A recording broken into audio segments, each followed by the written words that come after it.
Hello mga kaiklabu! Gumawa ko ulit ng brownies at baka magustuhan mo nga tong recipe ko. Tara at panoorin mo na. At para nga sa ating ingredients, meron nga ako ditong 3 cups na dark chocolates at minicrowave ko nga ito.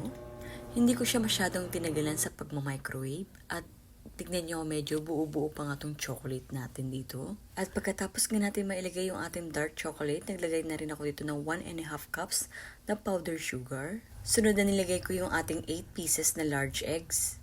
At pagkalagay nga natin ng eggs, kailangan lang natin itong halu-haluin ng maayos. Kapag nga ganito na yung itsura ng ating mixture, tsaka naman tayo maglalagay ng 1 cup na cocoa powder, 1 teaspoon na salt, 4 tablespoon na water, at yung ating 1 teaspoon na vanilla extra. Naglagay na rin ako dito ng 1 cup na oil. At pagkatapos nga, halu-haluin muna natin to hanggang super smooth na siya. Tsaka naman tayo maglagay dito ng 3 cups na all-purpose flour. At kapag nga nailagay na natin yung ating all-purpose flour dito, tsaka naman natin to hahalu-haluin ulit. Then, kapag okay na nga yung ating mixture, tsaka na lang natin to i-transfer sa ating baking pan. Yung size ng aking baking pan dito is 18 by 13. Tapos, naglagay rin ako dito ng almonds. At bago nga natin i-bake yung ating brownies, i-preheat lang natin ng 30 minutes.